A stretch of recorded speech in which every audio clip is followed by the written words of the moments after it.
Welcome to the Oregon post-game group therapy session. You don't see any Oregon gear here, and it, like the football team, just didn't show up today.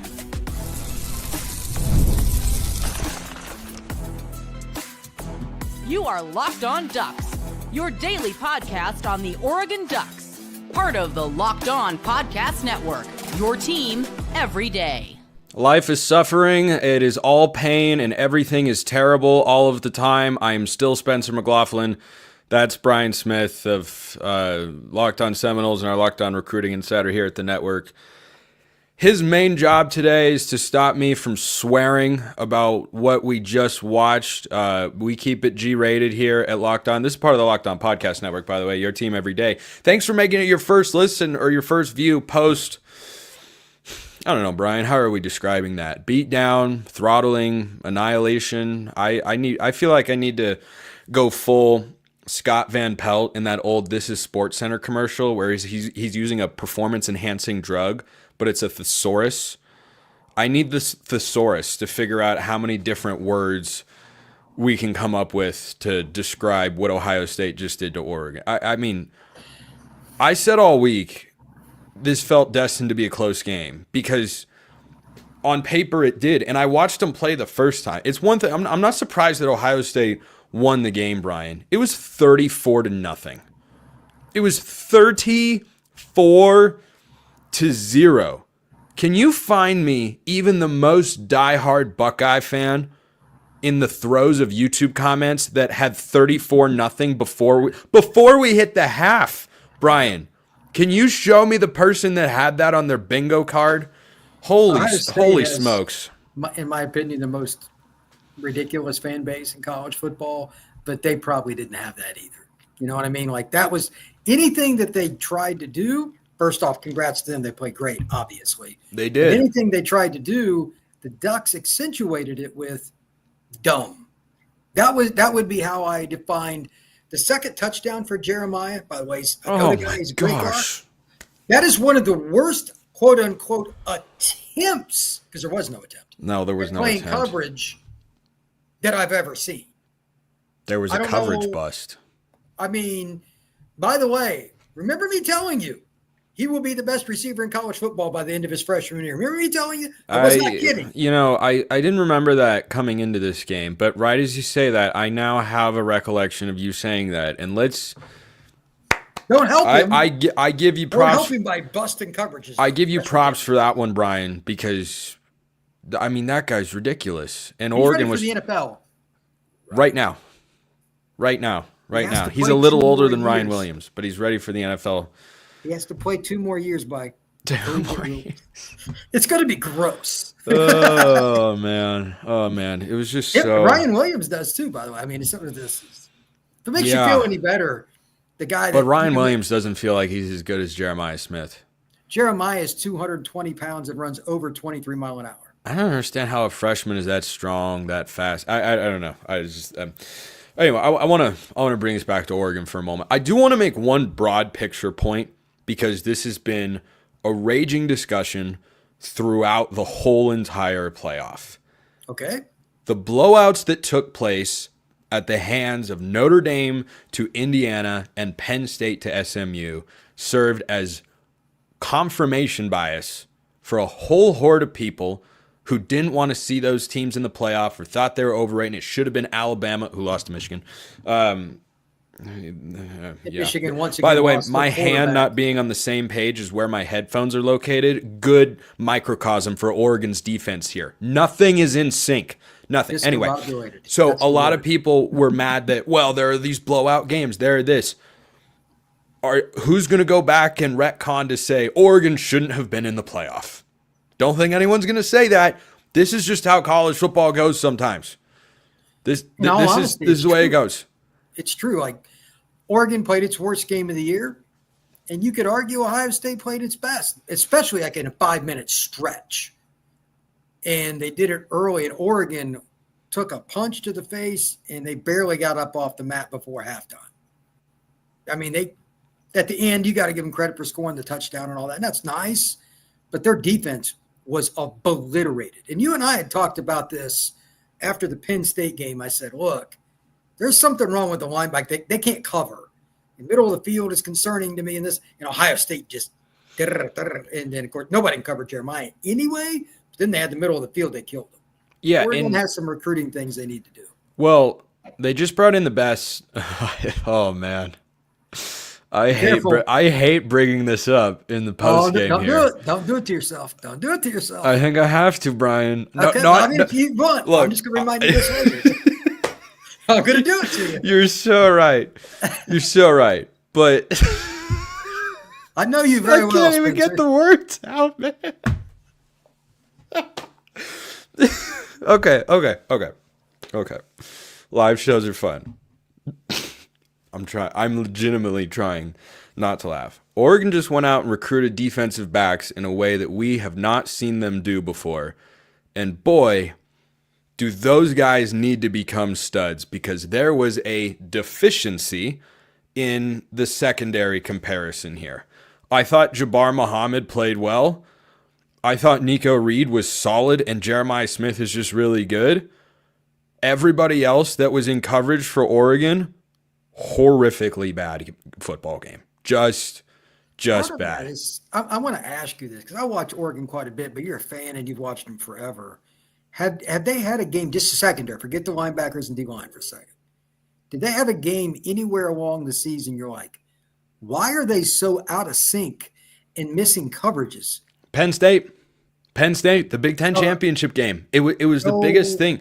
And I think that's probably the most frustrating part about this for Duck fans is they had the extra time off to break down what went wrong defensively in the Big Ten championship game. Offense saved them against a really good defense in Penn State, by the way. They shredded them. They did. They absolutely shredded him. All the Will Stein slander, it was another bad early game plan here, but where were you when Oregon rattled off 21 straight points offensively against a top 5 defense statistically in college football? You were a little bit quiet in that one. This is just what happens when you go up against a team in Ohio State that has a great defensive coordinator in Jim Knowles and has better overall players. I mean, the biggest gap I felt in an individual position group was what I identified coming into this coming into this game during the week. Biggest weakness, I didn't trust Oregon safeties in coverage. I felt, man, if you have the corners, that's okay. But the safeties, Tysheem Johnson, Kobe Savage, the difference, the gap between those two guys and Lathan Ransom and Caleb Downs, I mean, it's a canyon. It's a canyon because they were everywhere making plays. There were no downfield shots available. I mean, Gabriel wanted to take them, but he couldn't take them. There was nobody open. And you would see the replays throughout this game, and you'd see a receiver come open on what would be the fourth progression, essentially, on a play. 1 read, no. 2 read, no. Check down, not really there. Then Gabriel has to drop his eyes because he knows the pocket's eventually going to collapse. This is, the worst the offensive line has played. The game's officially gone final, by the way, 41-21. Oh, man, there's a hilarious stat in there. There's a bunch of hilarious stats, Spencer. Yeah. Yeah, sadly. So they haven't tallied up the sack numbers yet, but I felt like the offensive line played horribly in the run game. I did not feel like they stunk in the pass game, Brian. I felt like Ohio State's scheme and secondary was just better. That's what it looked like. This is a great Oregon receiving core. No Evan Stewart, but Justice Lowe stepped up. Like, this was just Ohio State's coaching staff out-coached Oregon. Full stop. That's what I think this comes down to. Yeah, I mean, like one of the stats I wrote down before the game for my cheat sheet, Oregon was probably the best major college football program on third downs. They were just over 50% for the year, blah, blah, blah.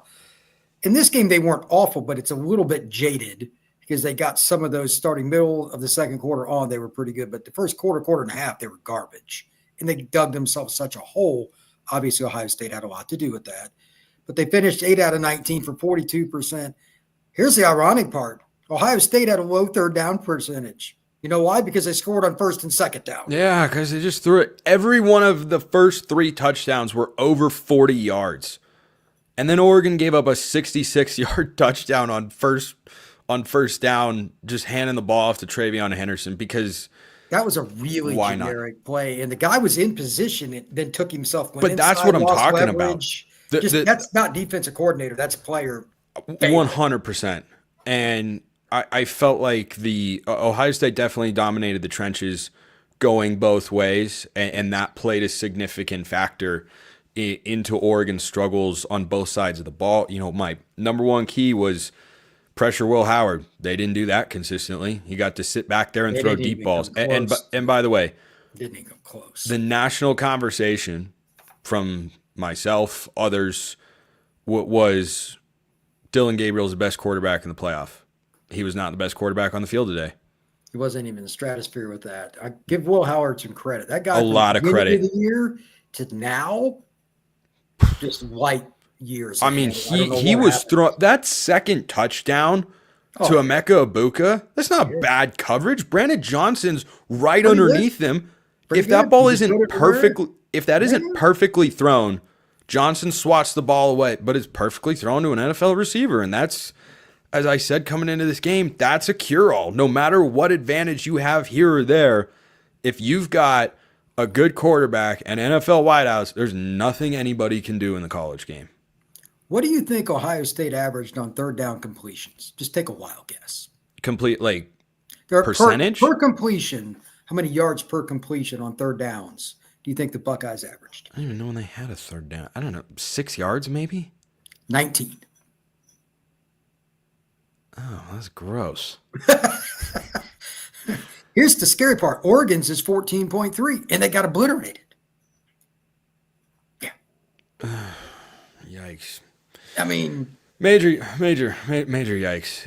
If it makes you feel any better, I was at the Under Armour practice today, and the best DB there is going to Oregon. So, Naeem Offer. Yeah. Yeah, once today. He was good coverage. I tell you what, he will start pretty much from day one. It felt like he could have started in this game right now for Oregon. I'm not trying to be mean, but it wouldn't. Yes, he would have. He could have at least played free safety for him or nickel. He can play anywhere in second. I'm trying to think of an impact play that either Oregon safety made in this game. They might have. I don't know. We don't get to see the vertical feed. It's not the same seeing it on TV, so I'm not going to say they didn't. Because some of your best plays are when the ball doesn't come your way because you take away the receiver. So True. You got to look at it that way. And I've given them that credit throughout the year when I've highlighted this as I just don't have high-end, rangy playmakers on the back end of the defense with Johnson and Savage back there. And what I would come back to sometimes is, well, they're not giving up the big plays. Well, now they're giving up the big plays, whether it's miscommunication. I mean, this is 2 games in a row. Like, this Oregon defense that had been so good all year just gave up 37 and 41 points to end the season. And by the way, it would have been better if they gave up 50 in the Big Ten championship game. They would have lost, and they would have run into Ohio State eventually. And this might have been played in the national championship game. So, I don't look at it that way. I simultaneously have the thought of, yeah, the playoff seeding is whack. You shouldn't be playing a team this good in the quarterfinal while, you have other teams that are clearly playing easier matchups out there. However, the reason that I didn't talk about it a ton on Locked On Ducks leading up to this game is you want to win a national championship, you got to be able to beat a team like this eventually. I mean, how human did Texas look? Arizona State perceived to be one of the weakest teams in the field. Like, you were going to play one of them. And then on the other side, Georgia, backup quarterback, Notre Dame, like Oregon, has struggled to deliver in big games for the last 10, 15 years. And who else is over there? And Penn State, who Oregon already beat.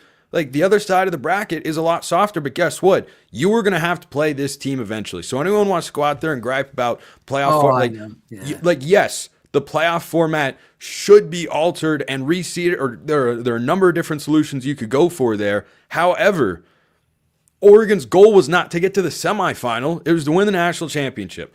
And they won't do that this year. We're going to keep talking about the game because I have still more thoughts. The most, just the worst stat imaginable. I don't the know. worst. I've got some good ones here. It's not good, Brian. It's not good. Coming up next.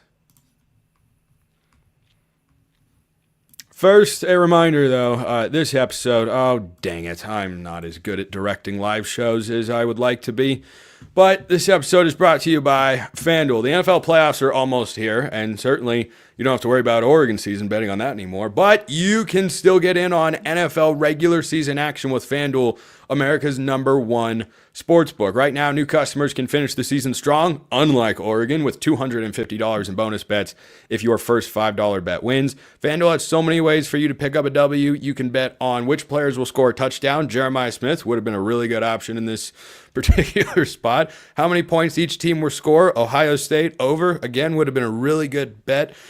And a lot more, like Ohio State -2.5. All would have been winning bets in this game if you checked out FanDuel. Just visit FanDuel.com to join today. That's FanDuel.com for your chance at $250 in bonus bets. Make every moment more with FanDuel, an official sportsbook partner of the NFL and our official sportsbook partner here at the Locked On Network. Continuing on with our Locked On Ducks squad, it's me, it's Brian Smith, chopping it up about... Ooh, boy, that was ugly. So here's the stat, Brian. Have you looked at the box score yet? Oh, I'm ready. I'm going to challenge you with the next one. You're going to be mad. You may have the same one, but well, I mean, got a good one too. Okay, so when you look, because the box score has gone final 41-21, and yet the game wasn't even that close. I mean, yeah. Oh, it's crazy how that works. Let's hear it, man. I'm curious if yours is better than mine. Go ahead. The worst stat in this entire conundrum. Oregon ends the game with -23 rushing yards. That's pretty bad. Dude! Now, what's the sack adjusted? Let me see if I can find that.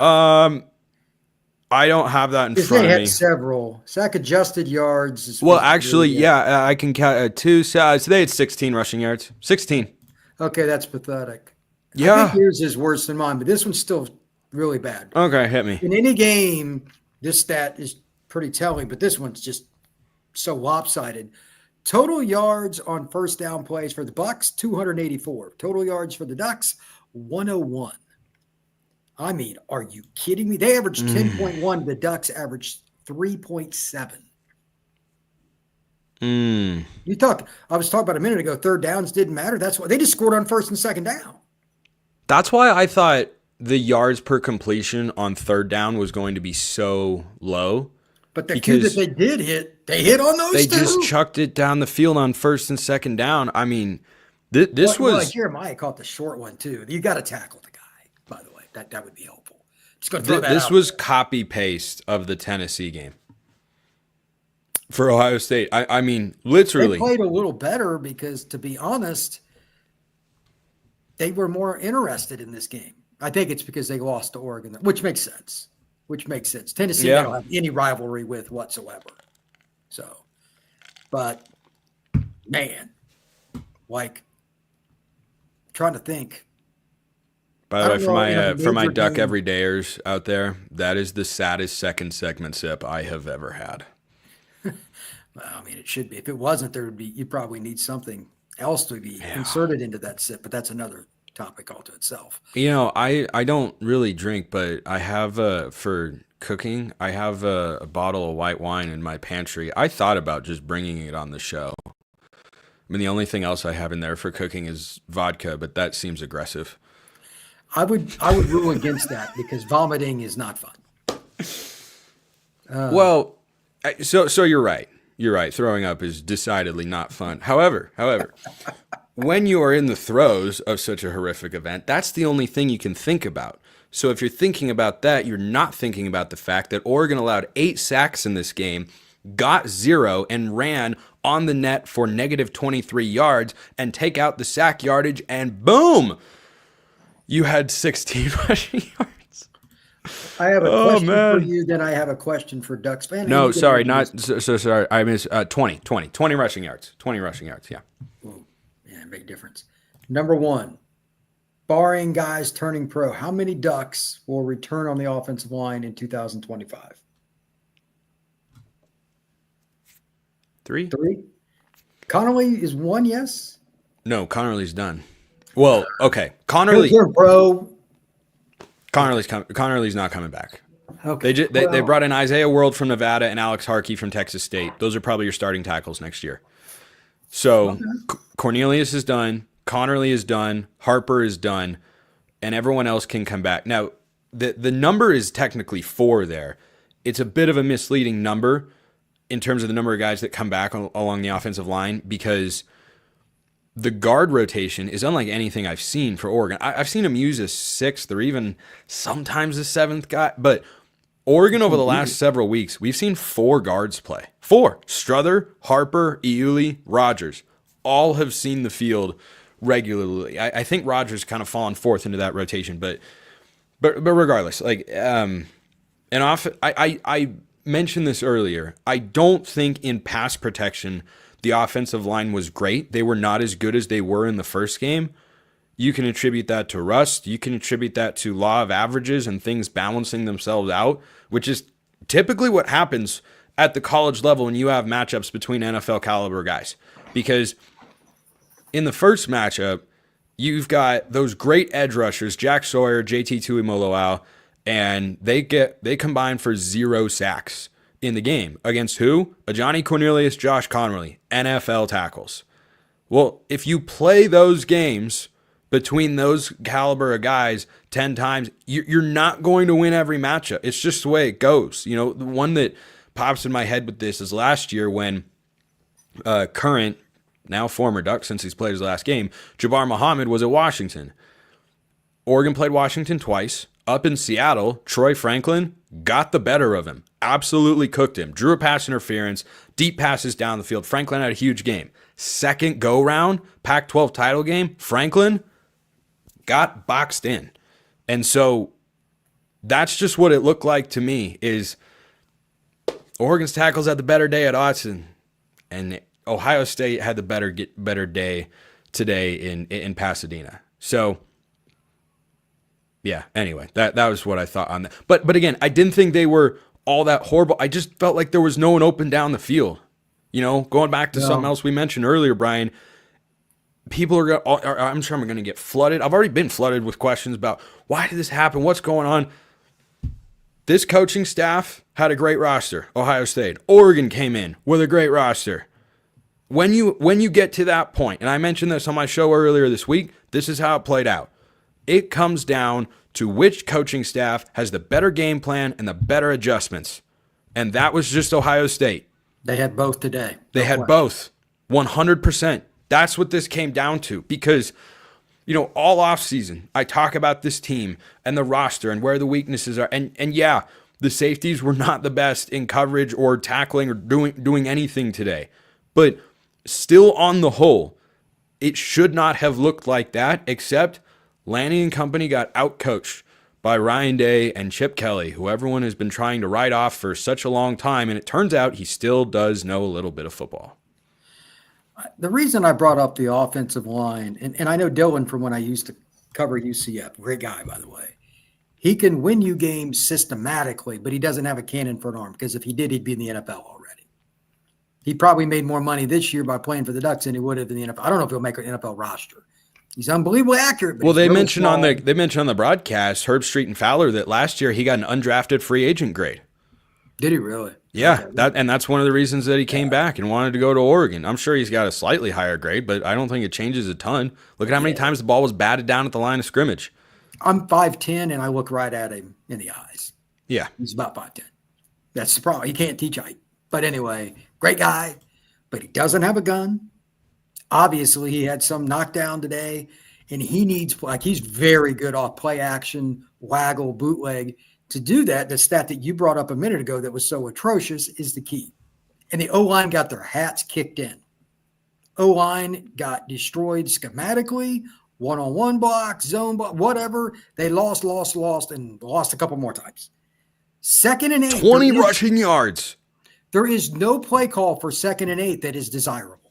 That was good scenarios a lot of the time. And like you said, he goes through his reads and understands post-snap progressions about as well, if not better, than any QB in FBS. But if nobody is open, or if it's too late because he's got an NFL defensive lineman in his face, and all 4 of those guys will get paid. Just not even counting some. A couple of the backups will probably get paid too. They're just not getting enough run quite yet to know a lot about them. But anyway, you're looking down at the ground because you're on the ground. You got 3 seconds to get the ball out against the Bucs, or else you're getting smoked. And that's what happened today. And they were on fire, got behind the sticks to help them. It was just a flat-out avalanche. And I bring up the O-line. Like, the Ducks still are really good and offered, and some of the guys, I'll talk more about that on your show over the next probably several months with recruiting. They're doing an unbelievable job. They're still not, from a raw talent perspective, quite where Ohio State is. I know you probably look at where do you feel like they're missing the most? We talked about the safeties. I see the gap there. That was one of the biggest areas obvious. where I felt like they looked bigger, faster, stronger. It is the way that they were able to make impact plays, pop Jordan James in the hole and drive him back, be good in coverage as well. That was one gap. But elsewhere, there's 2 others. I'm just going to let you try to guess. It's very specific. One I mentioned earlier on the show, and it's obvious. Defensive line? Linebacker. They can't cover me. In the middle of the field, they suck in coverage right now. I'm sorry. They got eaten a lot. But Ohio State, Jay Stevens of well. Locked On Buckeyes has said that he's felt that that's been one of the weaker areas for Ohio State's defense this year. Do you feel like their linebackers are significantly better in coverage? Today, what's his name? Number 0 that was spying and moving. Like, he had his best game I've ever seen. Yeah. I mean, he was pretty good this year, but that was the best game. And sometimes that happens, as you noted. But, like, when was the last time an Oregon linebacker manned up somebody and took him away? Penn State game that wasn't a running back, you mean? Like, if even then, like, Henderson's not much fun. That guy could fly. But they took poor angles to the ball in the run game, and in the middle of the field, they're just not impactful and taking away anything. The poor angles. That's a player. I still felt like that came from the safeties more than the linebacker. Oh, I'm not saying it didn't. The safety is blatant. It's blatant. Like, it was frankly even worse. That was even worse than I thought. It was my top worry going into the game, but I didn't think it would look like that. But But like I think Ryan Day and Chip Kelly, frankly, saw the same thing that I saw, which is I think we can exploit these guys. They got exposed. Yeah. The corners, they didn't like throw short too much except for the one play to Jeremiah doesn't where you throw it. Like, my mother doesn't know which direction the ball should go. She could coach Jeremiah. Yeah. But outside of that, like, everything they did was deep and in the middle, and they tried to stay away from the corners for the most part, and they exposed every other player, which means the safeties and the linebackers. And it was repetitive. They, like, I'm telling you, by the end of next year, Offord will definitively be their best DB.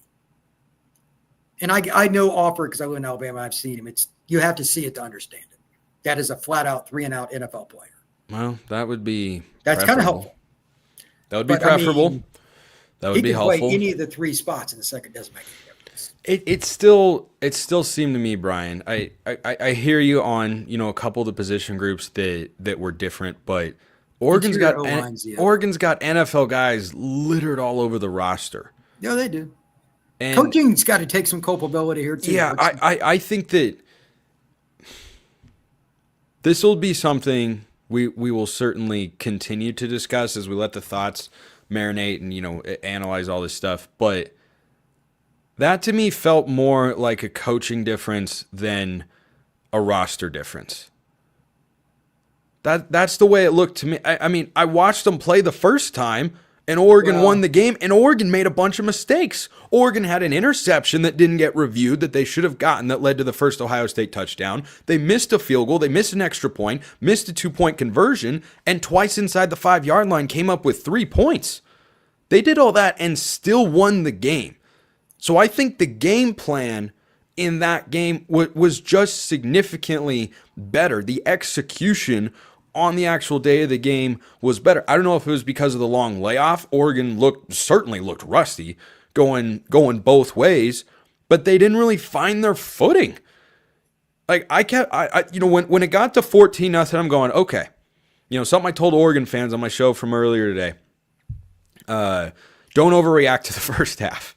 That was one of my messages for a better viewing experience. And by the way, I adhered to that as best I could. Even when it was 17-0, I thought Oregon's going to make a run.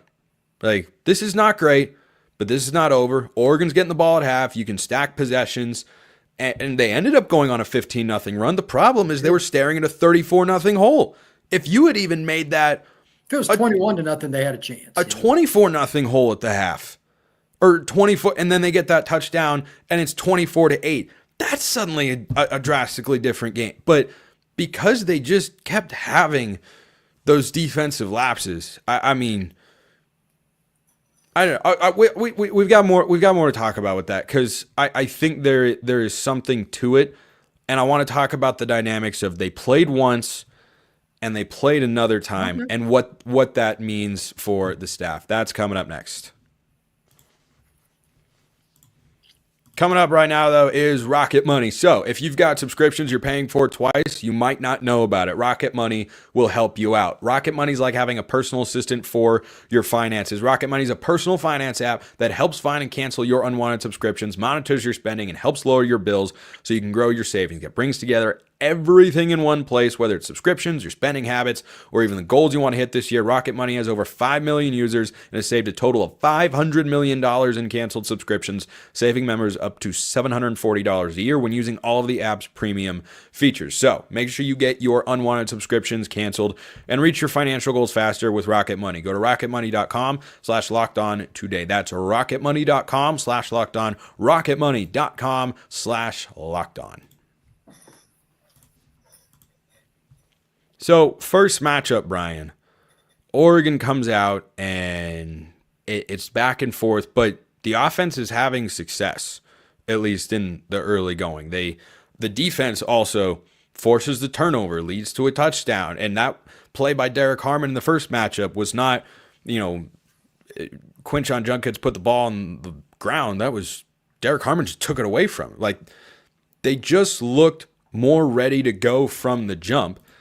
And I want your thoughts on the second go-round, but also the long layoff, because even though, all three teams were underdogs coming into this game, for the ones that were off a longer break, they all got off to slow starts. Well, here's the thing, man. They got off to a slow start. Is it me, or they just kind of look lethargic and almost like shocked when they were down? The second touchdown for a team with a 60-year quarterback, veteran players on both sides, was a little off to me. And I don't have any explanation for that. But the other thing is, name the team that you had multiple key players on your offense, meaning your quarterback and then Jeremiah. Like, once he got assimilated to the offense, it was over for everybody in college football, not the Ducks. The difference between Jeremiah early in the season and Jeremiah tonight is he's now the best player in college football, other than maybe Travis Hunter. Will Johnson didn't play in the Ohio State Michigan game. How did Smith not have 15 targets?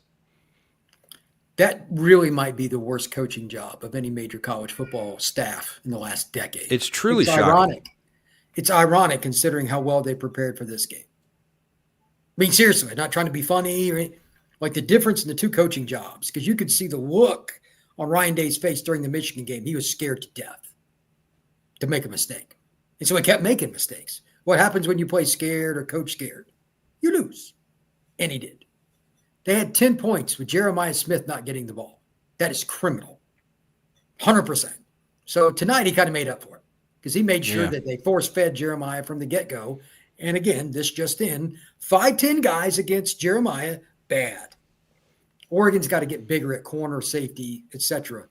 They don't have to all be like. I feel like they need to get faster as much as anything. They just look like they weren't able to keep up in space or make impact plays in the box. Like when Ransom and Downs are in coverage, they can keep up with receivers stride for stride. When they're coming downhill, they fill gaps quickly. They're And I well just never felt fly too. I mean, I never felt like Oregon's secondary guys had that element. And again, I didn't think the corners in this game for Oregon played poorly. I really didn't. I know that seems strange, but they attacked the safeties, like you said. In the individual coverage spots, there was one, the long, post corner route that Jeremiah Smith ran early in the first quarter, where he goes up and catches the ball. Nico Reed's not in a bad position. He's just not Jeremiah Smith. Right, but Tyson Johnson's coming underneath, and he's dropping back, and he's trying to get there, and he can't time his jump, so he doesn't jump, and then Smith makes a phenomenal catch. Like, I didn't feel like they were picking on Oregon's corners in this game a whole heck of a lot. There were a couple of moments, but that's going to happen. They tried to beat the safeties. You were right from the get-go in this show. And by the way, going back to my first key of the game, pressure Will Howard didn't exist. No sacks. No sacks. I credit the Ohio State offensive line because you give them credit. They've had guys in and out of the line and moved guys around. They have improved. Yeah, Jordan Birch was there, looked like himself, almost had a sack early in the game. Mateo Uyunglele was there, didn't feel him. Derek Harmon had his presence felt a couple of times. He's about to be a first-round draft pick in the NFL. I think that Ohio State offensive line coach deserves a raise, and he's the unsung hero of these two games. Crap for a while too. It's so ironic. Yeah, but I'm looking at what they did against two legit fronts. I mean, you know this front. Tennessee and Oregon, those are two of the 5 to 10 best defensive fronts in all of college football. Littered with NFL talent. Oregon's, I think, is better from a depth standpoint than Tennessee's. But guess what? They had time to get the ball downfield to Emeka Buka or Jeremiah Smith. Why? Because Will Howard's just sitting there. He was just sitting there. They could not get home, and what Oregon was able to do in the first game, connect on all those long passes, Ohio State came up with in the second game. And that was the difference, because once they got up, Oregon's offense just didn't have a response. There was just, Evan Stewart apparently got hurt in warm-ups, which, I mean that's just a bad sign. It's just a bad sign, to be sure. Jordan James goes out in the middle of the game. But guess what? Neither one of those guys was playing defense. Yeah, I don't really get, like, obviously it could have helped the offense if those guys had been there, but what were they going to do to stop Ohio State from dropping 41 on Oregon's heads? One of the guys that I know, he played major college football. Leave his name out. He played major college football for a program that everybody knows. And he's a trainer now. And we were talking about a DB once. And he said, Brian, that kid's not that good. He's overrated. And I said, why do you say that? And this was some California kid.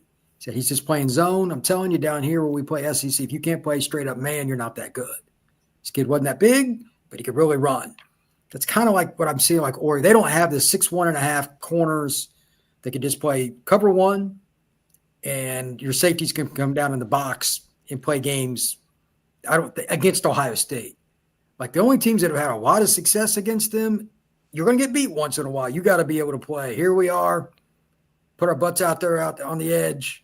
Michigan's done it a little bit. Notre Dame did a couple years ago, et cetera. That, and then you can limit some of the safety stuff. But they still need better safeties. They need some more elite, like Offord is the beginning of the process. Well, here's the crazy thing. They're about to lose their top 6 defensive backs from this team. So now, Oregon is not going to go to the playoff based on that. That sounds like a lot. Have you seen their Have you seen their schedule?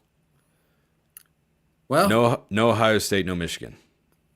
They got Penn State next year? They have Penn State on the road. Penn State is off a bye as well. Oregon is not. That is a scheduling disaster. Yeah, that's terrible. Yeah, right. For that one game. That really sucked. Come on, that's terrible. But anyway, we'll talk about that next fall. It is, but at the same time, I think it's accounting for the fact that the rest of Oregon's schedule ridiculously manageable. They let you go 10-2 minimum.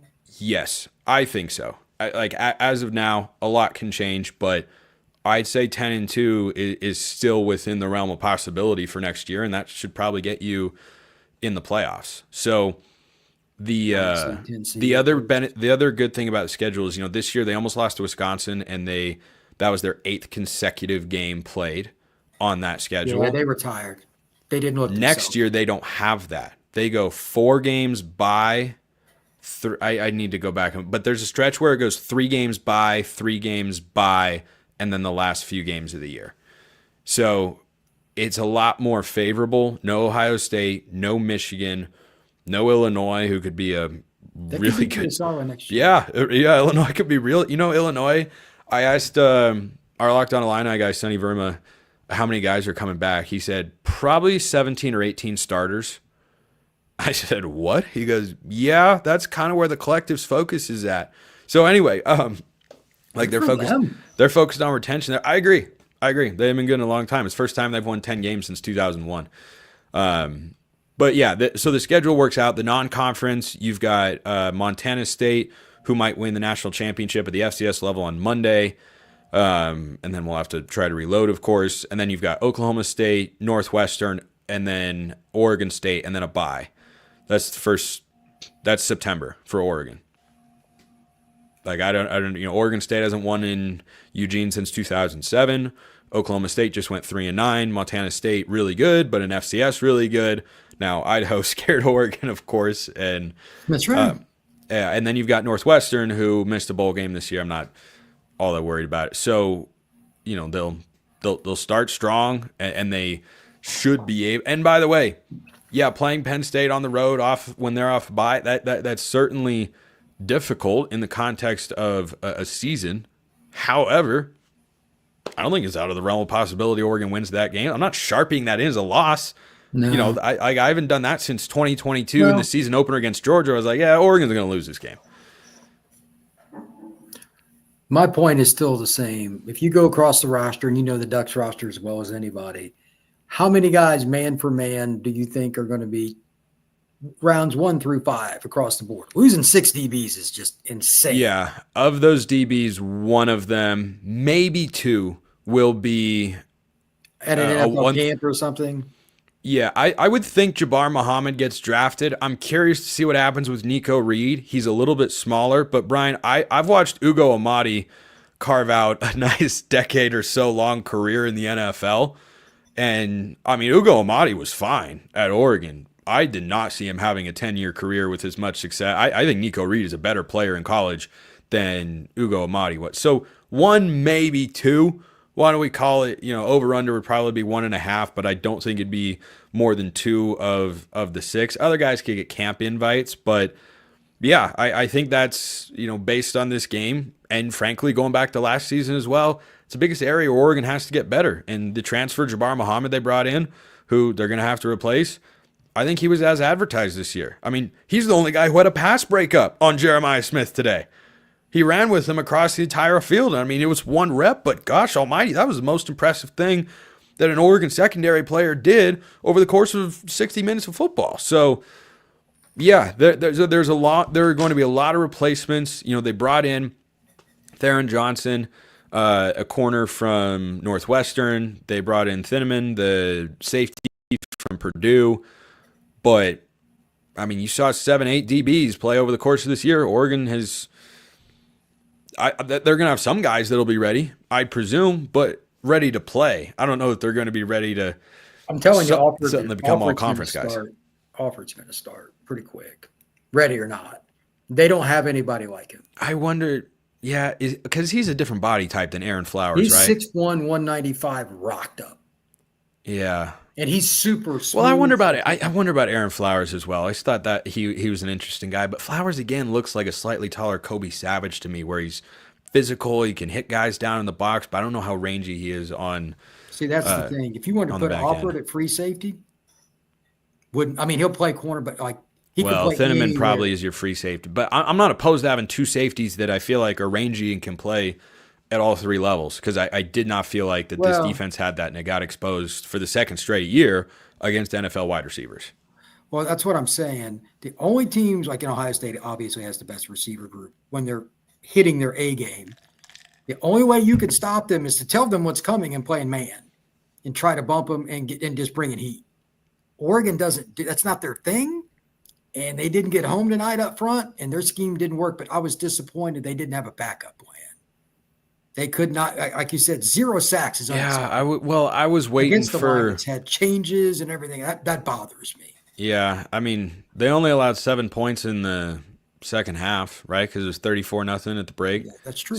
So the adjustments came at halftime. Yay. That was way Better than getting way too slapped late. in the second half. And by the way, there a thought on the adjustments factor and what Chip Kelly and Ryan Day did here to just throttle Oregon start to finish in this game coming up next.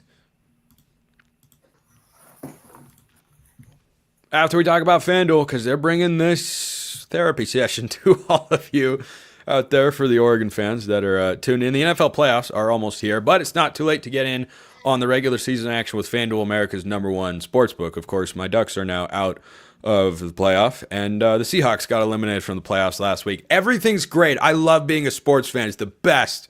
It's the best. Right now, new customers can finish the season strong with $250 in bonus bets if your first $5 bet wins. FanDuel has so many ways for you to pick up W. You can bet on which players will score a touchdown, how many points each team will score, and so much more for any game, which Oregon won't play again until September. We have to wait even longer. But life will go on, I promise. Just visit FanDuel.com to join today. FanDuel.com for your chance at $250 in bonus bets. Make every moment more with FanDuel, an official sportsbook partner of the NFL.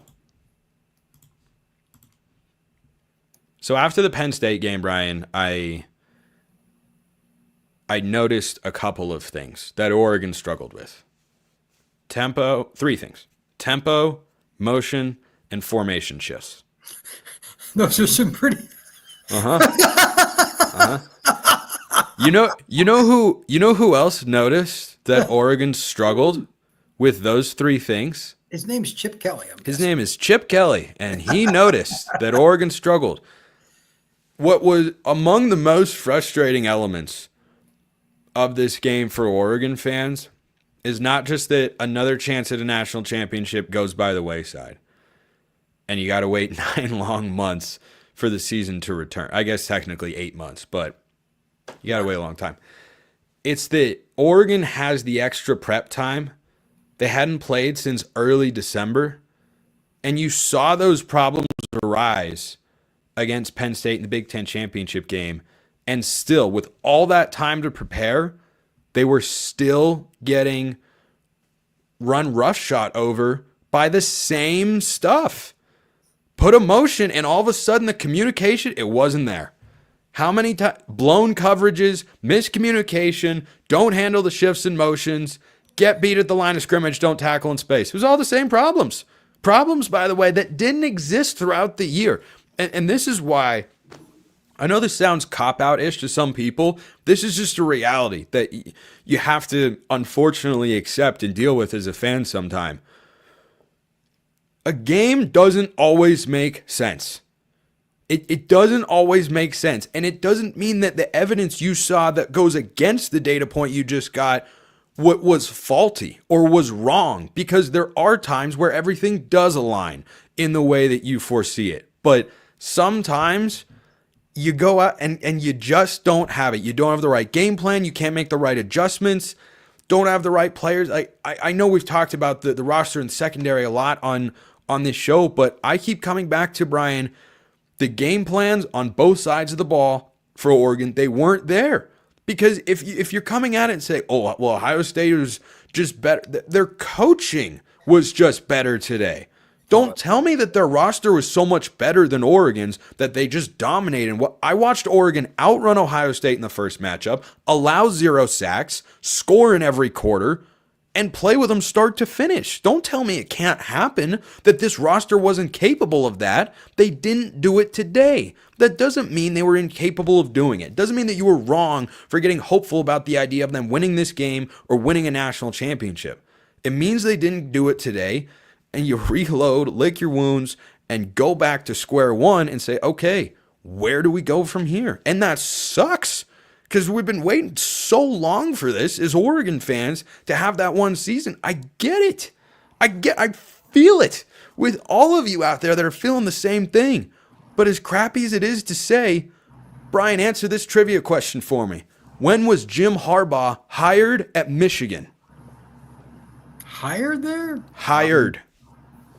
2015, something like that. I don't know what it was. I believe it is 2015. I thought I had it right off the top of my head, but I wanted to just be exactly sure. 2015. Ding, ding, ding. Brian's a winner. Remind me when he won a national championship? That would be 2023. 2023, his 9th year. And it's not to say he couldn't have had a chance to win it in a prior. I mean, if they were close a few times. Exactly. Like I know it sounds incredibly simplistic. It's just true. This stuff is hard, and things have to go your way, and you've got to come out with the right game plans and the right approaches. And against Ohio State on October 12th, Lanning had the right game plan, the right approach, the right tactics, the right adjustments, and today he and his staff did not. They got out-coached pretty bad. I need to go back through the film, and the shifts and stuff are one of those things that bothers me. But as Oregon fans know, Chip is really good. Once he sees something and he comes back to it, he doesn't miss very often. He's pretty consistent. The other thing is, we touched on it briefly. Again, Jeremiah, at the beginning of the year to now is light years. And for whatever reason, Will Howard is feeling his oats. Some of those deep balls, you were not going to throw it any better. No, he was so good, man. Number 15 in Kansas City would have tipped his cap on some of those throws. I was thoroughly impressed with some of the throws that he was able to make. And yeah, a couple times he couldn't cover Jeremiah Smith, but I mean, that seam shot to Emeka Ibuka. Oh, I mean, come on. Yeah. That's an NFL throw. Yeah, 100%. If the DB is within a half step and the guy still catches it, you just get mad and you go to the next play because there's nothing else you do. And that's what happened. And that's one of the reasons that, you know, when Ohio State was scoring early, I was listening to my own advice and saying, you know what? First half, long game. Turns out it was a long game, just in a really, really bad way. But it's the first half, and, you know, Will Howard's making a bunch of good throws. Is he going to do that for 4 quarters? Is he not going to miss for 4 quarters? Well, turns out he wasn't really going to miss. It did shift a bit in the second half, but by then it was too little too late. I mean, Oregon could not tackle in space, have the right coverages, get anything going offensively. That's just bad. Left him doing this. I was just scratching an itch on my head. That just happened to coincide with what the coaching staff was probably doing. I don't know what we're supposed to do right now. Yeah, Chip ate their lunch today. Yeah. First off, and then for all the people that are Ohio State fans that were pushing Larry Johnson out the door as a D-line coach, I'd say he maximized his players' capabilities. Yeah, and for them to not just have had pressure, but to have also done that. Jim Knowles, the defense coordinator for Ohio State, he was top 5 in the country. He was so good today. Yeah, so good. 2 reasons why. Number 1, he got pressure on Dylan Gabriel and sacked him. I'd say they sacked him more than they got pressure, if that makes sense.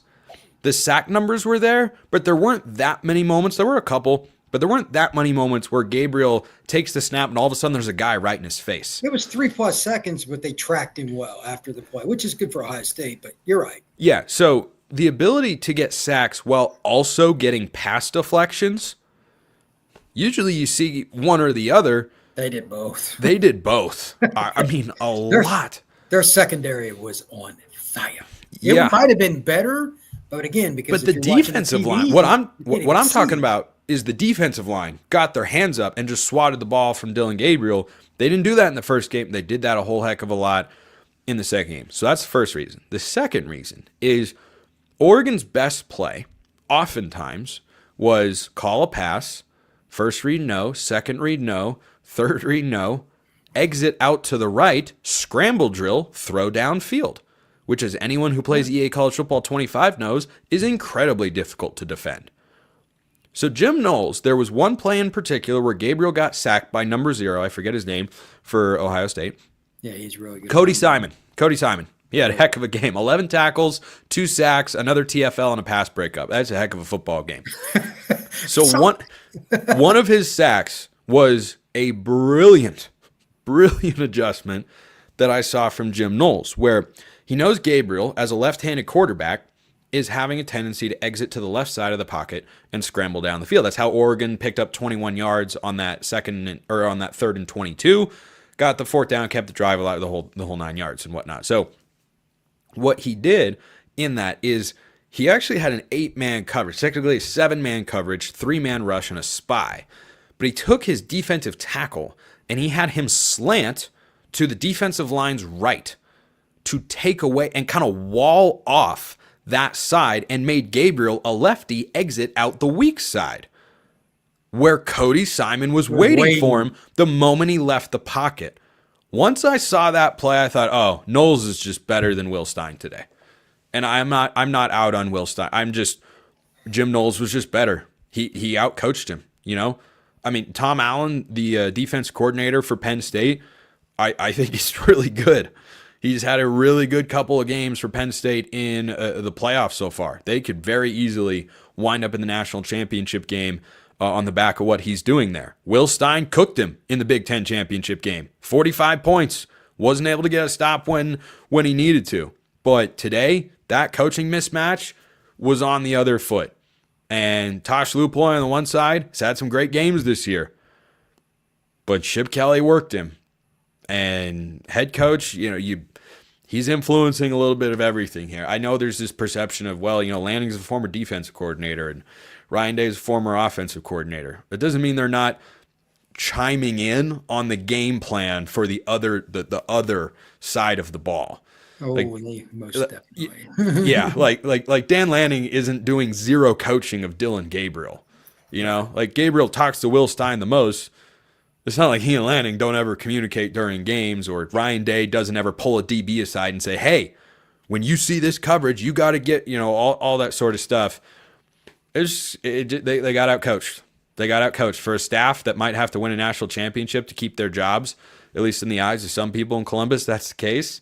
On that topic, it's I know. I felt the same way. People wanted Ryan Day gone. I said, no. I think Ryan Day's pretty good. I think Chip Kelly's pretty good. I think Jim Knowles is really good. Well, what do you know? Those guys are really good. Newsflash. Guys that have been winning at college football for a long time are indeed very good. Who could have foreseen, Brian? The only thing left that I'll say is Oregon, and I'll get into this more when I join your show soon enough, is the most popular team in college football recruiting right now by a pretty big margin based on my intel face-to-face conversations. Yay. Well, they're going to have more talent moving forward than what they did. Yeah. So it's this won't help, but nonetheless, they're so much more popular than people know. It's going to pay dividends for years to come. The helmets look cool. Their helmets were pretty nasty tonight. They were pretty nasty. There was some online chatter about the uniforms not looking good. And I was like, what are we based talking on about? What? I don't know. That's what I couldn't figure out.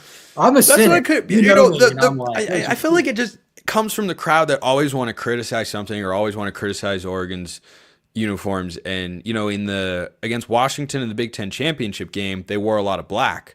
And so the criticism, well, you're not wearing enough of your team color. So then they go with a green jersey and green wings on the helmet. That green looks terrible. I don't think we can win here. That's the guy that I'm done with. I'm done. The space age helmets that reflect the San Gabriels are great. But it's just sad that iconic shot of the stealth bomber flying over the Rose Bowl before kickoff now belongs to the Twitter account, Photos That Precede Unfortunate Events. That's sad. It fits in that category. It's sad that that's where we are. Oh man. Well, if it makes you feel any better, Ohio State. It doesn't. It does nothing. No, I didn't hear what you said. Okay, hold on. That was rude. Okay, what were you saying? I'm saying Ohio State's going to win the national title. It's not like you lost to a team that's going to go, 5-7 or something. Barring something, now Ohio State's civil. They are weird. It wouldn't shock me if they bet an egg against somebody. I'm just thinking about whether that makes me feel better. The answer is no. I'd rather get beat by the team that wins the title compared to somebody that, like, if Texas would have lost today, they should have, to Arizona State, that's not acceptable because that talent disparity is pretty big. But they came with, depending on how that call, if they got that targeting call right there at the end of regulation, went Arizona State's way, they're in field goal range. That was a bunch of crap. That's a whole other subject, and I'm sure that was a bunch of crap. But anyway, at the same time, 4th and 13. Yeah, you shouldn't have. Great chess match moment, by the way. I'm sure you saw it. If everyone else didn't, in the ASU Texas game, 4th and 13, Arizona State shows cover 0, and I mean you could bluff that look, but on 4th and 13, you have to get your receivers have to have time to get down the field. Quinn Ewers, in a stroke of veteran quarterback brilliance, goes out there and checks to a max protection. So they pick up the 0 blitz, and then he gets his star receiver one-on-one in the middle of the field. And he smoked him. Yep, absolutely toasted it. Like that SNL skit with Melissa McCarthy where she's the coach berating players because of the Rutgers guy who did that and got fired. And she throws a toaster at a player. And then Bill Hader asked her, why would you throw a toaster at a player? And she goes, because when someone blows by you, you're toast. And when you are toast, you get hit with a toaster. I'm not going to comment on that. But. Brian's been hanging out with me for just over an hour now, and he's about ready to wrap it up. We'll wrap it there. Any closing thoughts there, Brian, on that? The whole not the SNL skit, which is very funny, by the way. I'll just point that out. Any final thoughts that we didn't air in the last hour? That was a quick hour. To be honest with you, I think it's just from the fact you're punch drunk, but that's another topic. So, I mean, you look off, to be quite honest. But anyway, I'm not mad. I'm disappointed. Oh, that's fair. I know a certain quarterback that's the backup at Oregon. He's going to be really good. They got some really good players coming in. It's not like Oregon football is not going to be a top 10 program. So, no, it is not. It is not. I got to tell you, I think I'm going to have a tough time selling that to some college football fans in the coming weeks. I'm going to try anyway. But right now, the next 2 weeks, whatever you get is a bonus. You need to approach this from a realistic I tell you what I'm looking forward to. What's that? Dana Altman's got Oregon basketball number 9 in the country, baby. Hoop season. Hoop season. Anything could happen in March. Oregon's got a Big Ten matchup with a top 20 Illinois team on Thursday. I'll react to that on Friday's show. We'll call it there. That's Brian Smith, Locked On Seminoles, our Locked On Recruiting Insider here at the network. Appreciate everyone listening. I'll see you next time. Have a wonderful rest of your day. And yes, even in these trying times, as always, go Ducks.